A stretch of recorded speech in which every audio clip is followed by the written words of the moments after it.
So welcome back to another rebuild here on NBA 2K25 Next Gen. In today's video, we are back with another episode of our off-season rebuild series, and today's going to be the Los Angeles Lakers. It ended up being a pretty short playoff run in Los Angeles. This was a team that was absolutely gifted Luka Doncic near the NBA's trade deadline, and many people assumed this team could make a decent run. Of course, that did not end up happening. They lost in round one in 5 games to Anthony Edwards and the Minnesota Timberwolves. And what's super clear about this team heading into the offseason is that the time is now. LeBron James is not getting any younger. If you want to maximize these next couple of years you have with him, this team has to go out. They have to get a serviceable big man. They have to add to their depth and ultimately just put a better product on the floor. So we know LeBron, we know Luka Doncic, we understand how great those two players are. My goal today is to continue adding around them, hopefully get this team a championship. Of course, as always, let me know any other video ideas down below in the comment section. I've been really enjoying these off-season rebuilds. Of course, as I've mentioned now pretty much all week, a lot of these videos are being pre-recorded. I'm recording this one today on Monday, and I'm almost positive you're not seeing it until Friday. So if any crazy Laker news happened between now and then, my apologies. But back to next Monday, everything should be normal. But I've really been enjoying these rebuilds. It seems like you guys have been as well. Let me know which team you want me to do next down below in the comment section. But let's get into it and rebuild the Lakers. We've officially arrived at off-season number 1. Of course, 3 off-seasons, 3 regular seasons. That's the way these off-season rebuilds always go. Let's go ahead and now talk about this roster, because as I touched upon in the intro, it is obvious and very evident that the star power is here. It's going to be about adding some surrounding pieces that can hopefully help elevate this team into championship contention. So we'll start out here at the point guard spot. I've said a lot on the Luka Doncic trade. Even with their first round exit, I still think Nico Harrison is one of the all-time idiots in this world. He's 26 years old. He's one of the top 5 players in all of basketball, and he is going to be the face of Laker basketball once LeBron James is gone. So, Luka's not going anywhere here today. I think he had some tough moments in the series. His defense certainly needs to get better, but we know what he is. We understand how gifted of a player he truly is, and yeah, there's not much else to say. He's not going anywhere here today. Behind him, we have Gabe Vincent, who I thought was not necessarily great in that 5-game series against the Minnesota Timberwolves. The backup point guard spot's not something I'm super worried about because, again, Luka will be eating up a lot of the minutes, but I think if there is an upgrade available, I'll certainly look to take it with either, a replacement for Vincent or Shake Milton. Now we head to the shooting guard spot. Austin Reeves is an interesting one. I know he was injured throughout the series. I fully understand that. But he's 27 years old. 2K has him at an 88 overall, which I'm not going to lie to you, does feel a bit generous. I think Austin Reeves has to be a name that the Lakers are willing to move this offseason. And I understand he's on a fantastic contract. He has been a very, very nice complementary piece to Luka and LeBron. But ultimately, if there is that major upgrade out there and they have to include him in said deal, I think you have to do it. We know what Austin Reeves is. He's a really solid third option. I don't think he's going to be the 3rd best player on a championship team. I stand by that take. If I'm wrong in the future. I've certainly been wrong in the past. I'll definitely be wrong again in the future. And I'm sure Laker fans don't want to hear that, but I understand how great the contract is. I understand how good he can be at times. I just think for me, there has to be a little bit of a more consistency there. So I'll be interested to see. Again, I don't think he's a bad player whatsoever. There's a strong possibility he is a Laker in the near future, but given his contract, the amount of money he probably will be, asking for once this contract expires, I think it's something you have to be at least willing to kind of consider. I'm not saying giving up for nothing. Jordan Goodwin, want to upgrade here. Bronny James, probably never going to crack the rotation. The small forward spot, we obviously know, what LeBron is and has been to basketball now for 20 plus years. He's 40 years old. He's 96 overall. Another kind of case if he was injured in the playoffs, and it's super unfortunate. The Celtics fan in me doesn't give a shit if LeBron and the Lakers get eliminated in the first round. Hell, I actually celebrate it. The basketball fan in me that is just unbelievably, shocked and surprised by what LeBron does at this age.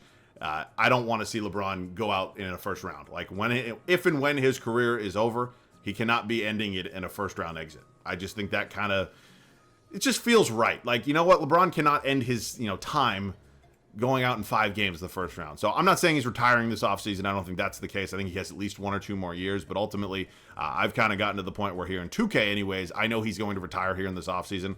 I'm going to override that, and then maybe we have him for 1 year. Maybe he sticks around another, but it's going to be a very much year-to-year thing as it is in real life.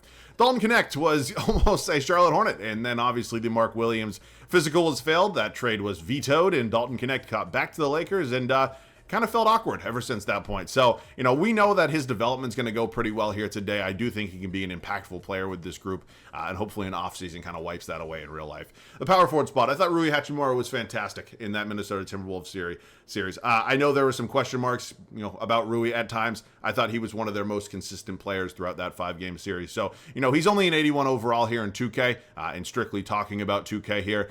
The power forward spot's probably something I'm going to have to upgrade at some point in time, but I do want to give Rui some credit. I thought he was a really, really nice player for them throughout that 5-game series. Jared Vanderbilt, obviously a strong defensive player, certainly does have some injury history. You got Dorian Finney-Smith here, kind of a somewhat similar. Maxi Kleber, who played, like 3 minutes in that whole series. I know he was injured. And then Markieff Morris. Who want me?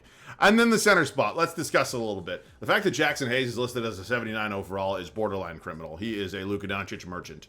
I'm not saying that he is, a god-awful player. I just don't think he is really that great at anything. So he kind of faded out. I mean, big men as a whole kind of faded out of the rotation for the Lakers as the series went on. And ultimately, it kind of was the premise of their demise. I mean, you look at what Rudy Gobert did in that Game 5. There was no center on the floor kind of matching him at any point in time. And that's not really to say that it was 100%, a JJ Redick, at fault decision, but ultimately there's not a super talented big man on this Lakers team. And I do think that is going to have to be priority number one this offseason for him. I mean, there's nothing here. There's just really not. So again, we're going to have to eventually look to upgrade that spot. So let's get into it. LeBron James retires as he pretty much always does. I'm going to override it. Of course, I can only do that once. I know I don't do it in every other video, but let's be honest, he's not retiring this offseason, and this is a Lakers rebuild. It feels pretty useless to actually just let him leave. So if this is his final season, then so be it, but we're certainly going to make the most out of it. Chris Paul entering the Hall of Fame. Draft lottery time. I know we will not have a lottery pick, but we will sim through it nonetheless. Wizards, Jazz, Hornets, Heat, and then Pelicans. All right, staff signing. I think JJ Redick did a pretty good job in his first season. I think a little bit of his inexperience did show in times throughout their short playoff run, but ultimately, I don't think there's any reason that they should be considering a coaching change, and I don't think that they will. I think he is going to be a good head coach in this league for a while. Let's approach the 2025 NBA draft. What are we working with in the pick department? Nothing, apparently, at this point in time. I'm going to obviously go out and confirm that. I might have a trade or two. I don't necessarily anticipate trading into the draft, but I've certainly, considered it before. Couple things. First and foremost, we're making a blockbuster trade. It's not a deal that is going to get us into the draft this year, but it is a deal that is going to give us a major upgrade at our shooting guard spot. Look, I've said a lot about Austin Reeves, and most of it I do truly, genuinely believe is accurate, but ultimately, if there's any sort of trade package that lands me Devin Booker, especially without having to give up a single draft pick, I'm certainly going to take it. I have no idea why 2K always is so willing to just let Devin Booker go for nothing, but Austin Reeves, Jared Vanderbilt going to go to Phoenix, and in return, we're getting ourselves D-Book. So, yeah, not really sure why they're willing to do that, but thank you very much. The Lakers' first-round pick this year is going to Atlanta. I'm not exactly sure what trade that stems back from, but that's what Fanspo tells me, so that's what we're going to go with. All right, team player options. LeBron's going to decline his option. No surprise there. DFS picks his up. We are going to not qualify either Trey Jamison or Christian Coloco. We are, of course, going to do our best to re-sign LeBron in free agency. Looks like the Nets are willing to give him $53.5 million. I'm not going to obviously let him go. So that is a max contract. I'm going to hopefully give him a no trade clause. And if for God knows what reason he wants to go to Brooklyn instead of come back here, then all power to you at that point. I'm kind of screwed in that department. But no, LeBron James ends up coming back here for 1 year. Jackson Hayes, goodbye. Jordan Goodwin, goodbye. I mean, everybody here is more than free to go. So I know we obviously made an upgrade in this starting five with D-Book. That certainly did not address our biggest issue, though, which is, of course, our lack of big man depth. We take a look at the centers on this roster right now. That would be nothing. So I have to go find a trade. We are making a trade. It is another deal that is certainly not going to address the big elephant in the room of the big man position, but we are going to add some nice depth to this team. The Cavaliers are willing to deal us DeAndre Hunter and Isaac Okoro, and in return we send out Dorian Finney-Smith, Gabe Vincent, one of the 2 first-round draft picks we currently have, and Bronny James Jr. So, I don't think Bronny's ever going to go anywhere as long as LeBron is in the league, but ultimately here in 2K, it doesn't really matter. So, DeAndre Hunter, Isaac Okoro, certainly both welcomed additions to this team. Now, the question is, what am I going to do at this small forward spot? Because obviously we have 4 guys that are certainly deserving of rotation minutes here. Do I move Dalton Connect to the backup shooting guard spot behind D-Book and then maybe flip, one of maybe Hunter or Okoro for a center? I certainly think that's within the realm of possibility. Nothing has been decided yet, but of course, there's still a pretty big gaping hole here. So sooner or later, we're going to have to figure it out. We have solidified our center spot. We are making a deal here with the Brooklyn Nets. Of course, we did just get DeAndre Hunter. We are flipping him immediately. Him, Maxi Kleba, in the one first-round draft pick we have remaining are going to Brooklyn, and in return, we're getting ourselves Nick Claxton and Noah Clowney. Now, I'm not a huge fan of completely going all in, but ultimately, this is probably the one and only year of LeBron James that we're going to have, so I'm trying to maximize it to its fullest. So we are completely out in terms of draft capital. Of course, next offseason we'll have some draft picks to trade, but we have nothing at this point in time. So we're relatively locked into this roster. I moved Connect to the shooting guard spot. He did go down a couple overalls, but his offseason development will certainly help. It's going to be LeBron and Okoro, obviously Hachimura, and then Clowney, and then we're going to sign somebody to back up Nick Claxton. But at this point, we got to kind of be comfortable with what we have because, of course, there's not a lot else out there at this point in time. So I think a guy like Kevon Looney could be a nice addition. Obviously, a veteran player, still under 30 years old, has championship experience, and I do think he was probably one of the better options out there. So Kevon Looney, hopefully willing to sign a deal. He does 2 years, roughly $8.7 million.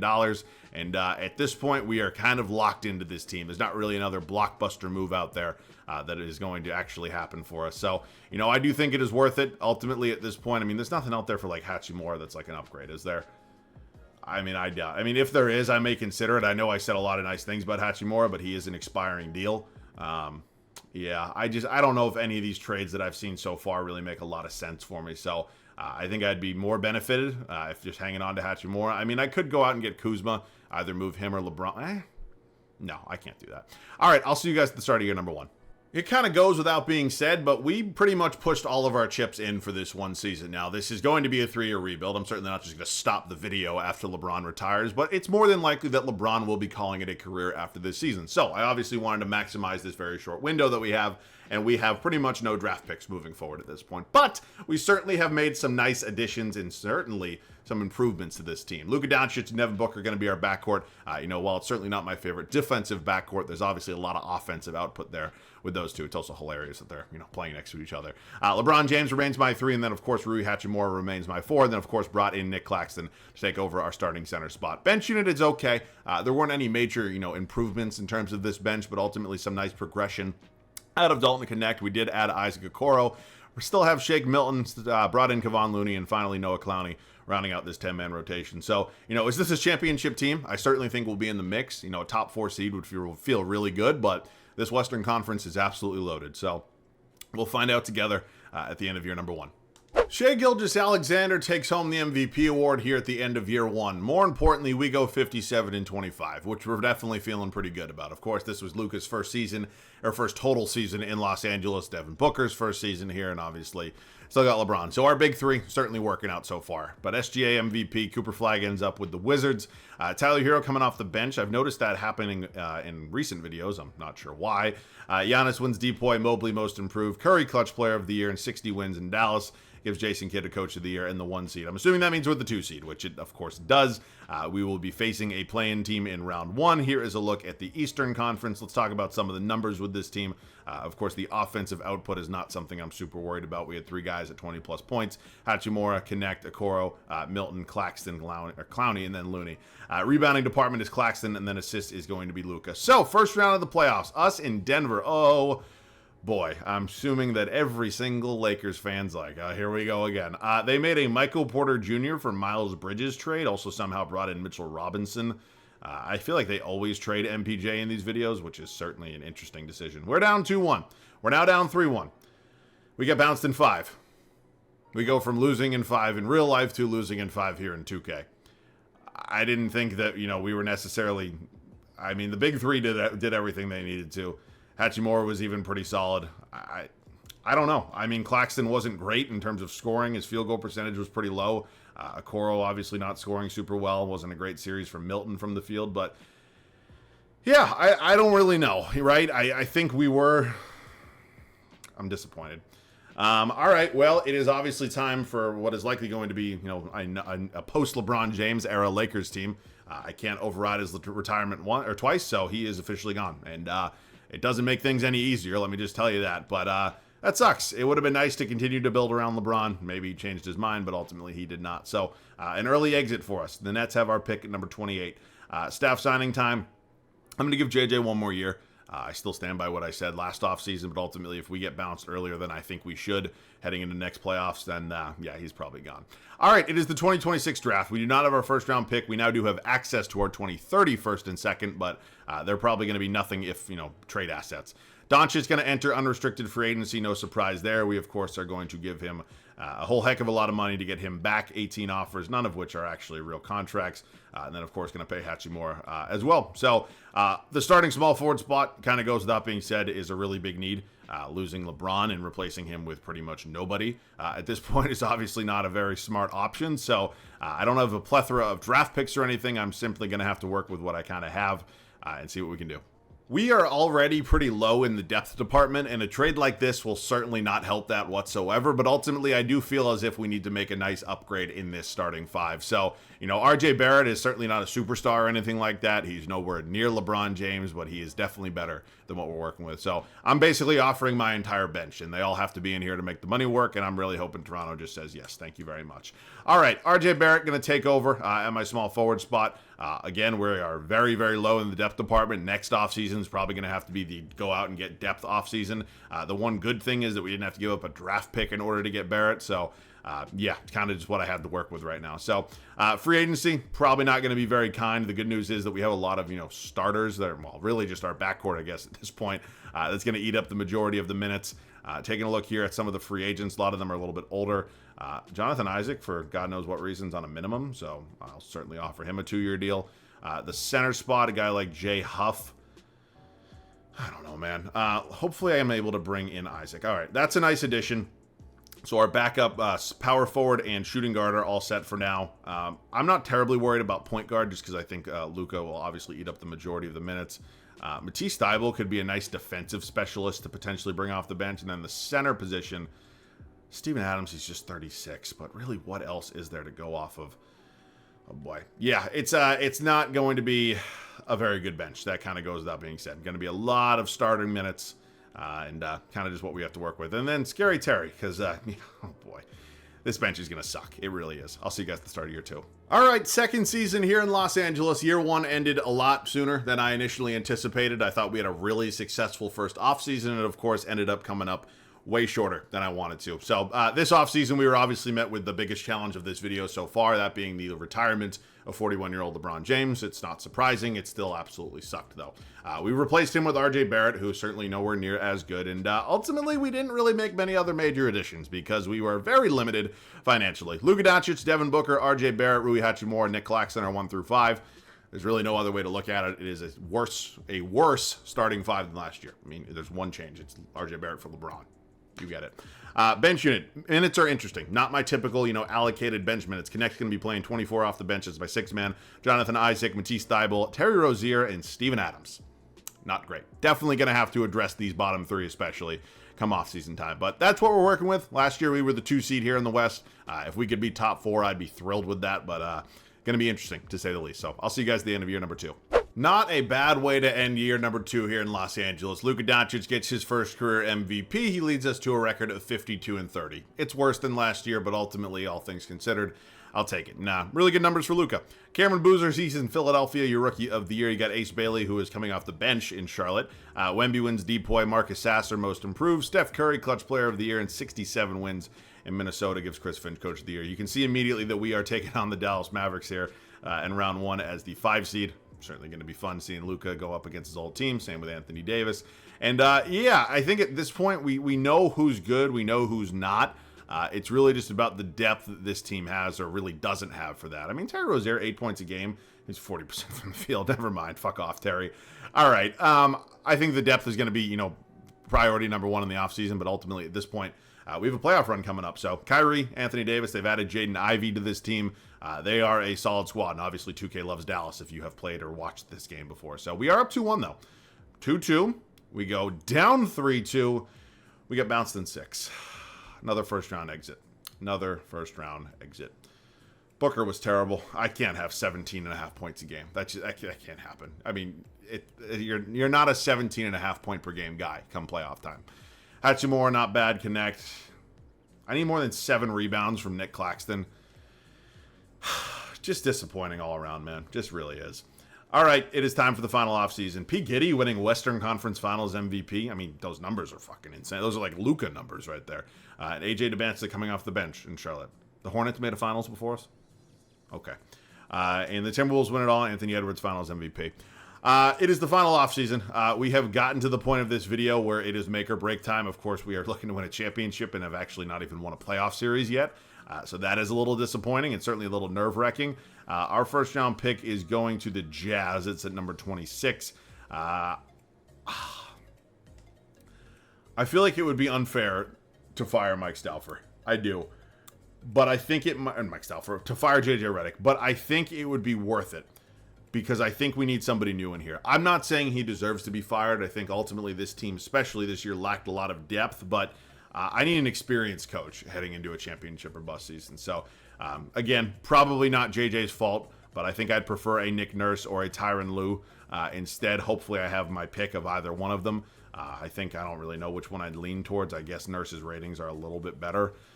But yeah, just a sad way to kind of wrap this one up. So I have my pick. I mean, I'm looking strictly offensive and defensive right now. I guess Nurse is a little bit better. So sure, Nick Nurse.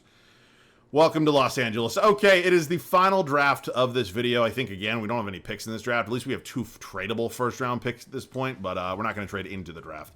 Free agency, I don't think we have anybody major. At least I don't think. Oh, well, yeah, RJ Barrett's pretty important. So we're going to pay him.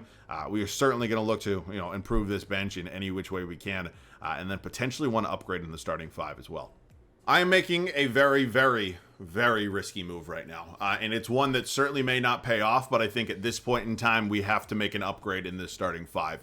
Ultimately, Devin Booker was really good for us. He had an unfortunate playoff run last year. And that's not, the reason I'm trading for him. The reason I'm trading for him is really because I'm banking on the development of VJ Edgecombe. I expect him to be at least an 88 overall to start next season, and obviously Bam is a major upgrade over Rui Hachimura. So I understand it's risky. This is not a direct shot at Devin Booker, but ultimately I felt the power forward spot needed to be upgraded, and while we certainly will be downgrading at shooting guard, if Edgecombe's progression goes as I expect it to, I think he'll be at least an 87, 88 overall, which is certainly a little bit more serviceable heading into our final season. So yeah, I understand it's risky. I understand Booker was really good for us. And again, we kind of got him for like nothing ultimately, but I do think that Bam makes a lot of sense with this team. He's obviously a strong defensive player. I think the same can be said about VJ Edgecombe. And again, hopefully his development does go really well. So I also considered a few different possible center trades. Claxton really hasn't impressed me at all. I mean, like this one right here, I would have to give up Dalton Connect, which I'm not really willing to do. At this point, this one for Gafford, I mean, would I take Gafford over Claxton? I think I probably would. The numbers aren't really too different. Mitchell Robinson, Miles Turner, excuse me, could make some sense. Now, we would be losing Jonathan Isaac, which I think would definitely hurt. I don't want to do that. Could I maybe get this done with second-round picks instead? Again, I'm really low in the draft capital department. They want Connect. They'll give me Jace Richardson, who is a 6'3", 77 overall shooting guard. I don't think I can lose Dalton Connect. I don't. I think he's going to be way too important to an already very, very limited bench. So, Hadin Malawaks here. I don't love any of these deals. If there was a way to, do this deal without giving up... Do I give up Isaac? What's Turner been putting up? I mean, he's not even, really putting up that crazy of numbers. So, you know what? No. I'm not going to do that deal. We are going to hang on to Claxton, and at this point, we're going to solely focus on our very, very limited bench unit. Grayson Allen, I almost know for a fact is going to regress, but honestly, he might be one of our better options. I also just want to confirm what bench pieces I need. I need basically 1, 3, and 5. So, yeah, still not great, really, anywhere.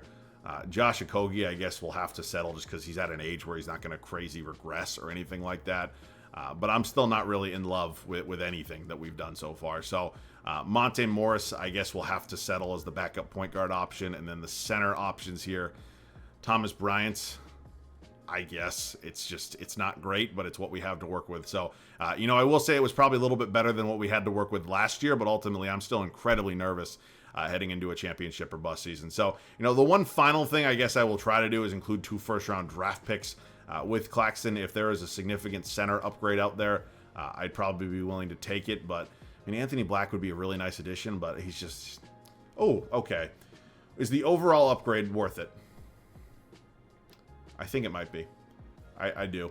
All right, this is risky, and again, I stand by what I said. I'm seriously not really super impressed with Turner's numbers, but I would definitely take Turner over Claxton. So, all right, that's going to be our final upgrade again. Certainly doesn't help our depth, in any way, shape, or form, but I think the moves we've made are pretty much the best we possibly could have done. So, see you guys at the start of the final season.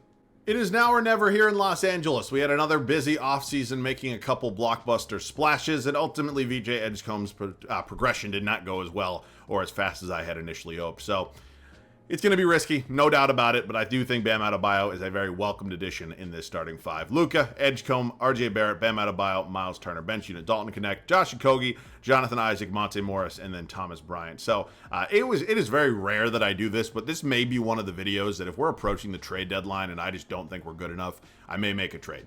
It doesn't happen super often just because typically my teams are in pretty good spots, but if I think a deal is necessary, come February, I'll be making it. I will see you guys potentially at the end of year number 3, or maybe at the deadline. All right, so I'm here on deadline day right now, and I'm looking in free agency. As you can see, there are a lot of notable and talented players here in this free agency. To this day, I've never understood why 2K does it this way. Right? If Dante DiVincenzo's in free agency in the middle of February and doesn't have a contract, I don't think he'd be asking for nearly $10 million. But 2K's been broken like that for a long time. Obviously, I'm not able to sign him. But there is a gentleman by the name, where the hell is he? What the hell deep did I go into these depths? By the name of Jordan Nwora, who is a 77 overall, and he is sitting here in free agency. He is on a two-way contract, it looks like, and is currently playing in the G League for the Iowa Wolves. I am assuming he'd be willing to come and sign with us. So he is now a Laker, which means I have the option to potentially trade somebody else. That somebody is probably going to be Jonathan Isaac. Again, they're not exactly identical players, but at least Isaac can now help me get an upgrade elsewhere. So if I include Isaac, and I do think I'd be willing to deal Monte Morris, who has not necessarily been great, and if I can find a small-ish upgrade at the backup point guard spot, I'd certainly be willing to take it. Now, unfortunately, there's not a lot of great players here. Dennis Schroeder is probably about as good as it's going to get for me, but I think I'll take it. Funny enough, I actually considered a Bradley Beal trade. He's 74 overall, but he's averaging 16 points a game, but I'm not going to give him the same minutes he's currently getting. So we are going to make one small upgrade. Adding Dennis Schroeder to this team, I do think it's going to be beneficial. And ultimately, at this point, we are still pretty much all set. I could consider one other deal, maybe for a new backup center. Like Jay Huff, honestly, might be worth it. He hasn't really played at all. Bryant hasn't been anything special, but he's also not playing a ton of minutes. Yeah, at this point, why not? I will take Jay Huff. Sure, why not? All right, those are going to be the two somewhat minor upgrades we make. I'll reset this rotation, and I'll show you guys. Here's how things are going to look for the rest of the season here in Los Angeles. The starting five remains exactly the same with Luka, Edgecombe, Barrett, Adebayo, and Turner. Bench unit has certainly seen some nice upgrades, though. Dalton Connect will remain my sixth man. Of course, we brought in Dennis Schroeder, still have Josh Okogie, and then brought in Jordan Nwora and Jay Huff to round out this team. So, these aren't major upgrades. This isn't anything blockbuster, but again, adding depth to a team that I think certainly needs it is never going to hurt us in the long run. So at this point in time, we are 40-11, which of course is a really good season so far. So, trying to maximize this final season and hopefully get this team a championship has kind of been my only goal at this point. So we'll end up simming the rest of this season, hopefully end up kind of continuing on this pace, if not better. We are currently first in the Western Conference. Hopefully we keep that up. I'll see you guys at the end of year 3. Luka ends up winning another MVP for us here in Los Angeles as we finish with a record of 64-18. It's by far the best I've felt about this team so far. Hopefully this is the team that can break through and get that championship. But really nice numbers for Luka. Mikael Brown Jr. is a member of the Chicago Bulls, your Rookie of the Year. He also wins sixth man. Wemby wins another DPOY. Reed Shepherd is now a Clipper. He wins Most Improved. LaMelo Ball, Clutch Player of the Year. And Nick Nurse, our head coach of the year. Okay, we are confident in this team. We were 4 games up on the Spurs. Here is a look at the Eastern Conference. Let's talk about some of the numbers for this team real quick. Of course, these are going to be skewed a bit because we did make some deadline additions, but nonetheless, Luka kind of took the reins in the scoring department, and it was pretty well balanced from there on out. We had, what is that? That's 5 guys averaging between 14 and 16 points a game, so not bad. Jordan Nwora, Schroeder, Okogie, and then Huff. Rebounding department, we were led by Luka, and assists. Also, Luka Doncic. All right. Luka, carry us to the promised land, my friend. It is the Portland Trailblazers here in round 1. Henderson, Wallace, Tumani Kamara, Denny Avdia. You got Donovan Clingan. I would like to finally win a first-round series. That Blazers team is certainly pretty talented, and I'm hoping we can get... Oh, boy. Here we go. We are up 3-2. We close them out. We have finally won a playoff series, my friends, and our reward in round 2 is getting to take on the Oklahoma City Thunder, who I'm wildly surprised I have not seen even in an NBA Finals at this point, because we know damn well how talented this team is. They're better than us. I'm not going to bullshit you. They're probably going to beat us, but I'm going to give it my all, man. We are down 3-1. Bouncing 5. Wow. What a frustrating rebuild. What a frustrating rebuild. Probably a better way I could have approached it. Dog shit series for Turner. Our center, our big man play has been awful pretty much the entire video. I traded Devin Booker for VJ Edgecombe, and this is how he repays me. 36.5% from the field, 9 points a game. Bam was solid. No denying that, but ultimately just not enough. So it's always tough when you do the Laker rebuilds and LeBron retires at some point. It's not an excuse. I think I did not have my best rebuilding skills on today, but certainly got to the point where I felt this team was competitive. I mean, again, you win 64 games throughout a regular season. You think you're going to at least show something, maybe make a Western Conference Finals. But I would say this is one of my least successful rebuilds in a long time, not even making a conference finals, never mind an NBA Finals. But ultimately came up short. And for that, I apologize. There's some moves I probably would have done a little bit differently, but ultimately you can't go back. I show you guys the good, the bad, and the ugly around here. So, I'm not sure what this offseason holds for the Lakers. I do think it kind of goes without being said that they have to find a big man upgrade in some way, shape, or form. Whether that is, revisiting maybe a Mark Williams trade again, which certainly feels like it's less and less of a possibility. Maybe they look at one of the big men over there in Dallas. Maybe they fleece them again. Maybe go out and get a Daniel Gafford or somebody like that. I don't know who it's going to be, but ultimately there's not a lot of trade assets with this team. Valuable trade assets at that. I don't really think anybody's going to be super interested in like Dorian Finney-Smith or anything in that regard, but maybe if they include a guy like Dalton Connect in another trade, that's certainly a possibility. There are definitely some pieces along with some draft picks that certainly do make that possible, but we'll definitely be keeping an eye on it. It is the Lakers at the end of the day. They always find a way to make the big move, and should be a fun offseason. But yeah, I apologize, Lakers fans. Even though I don't like your team, I certainly did give it my best shot at getting this team a championship, and definitely did come up short today. So I hope you guys still enjoyed. As I mentioned earlier in the video, by Monday we'll be back to the regularly scheduled programming.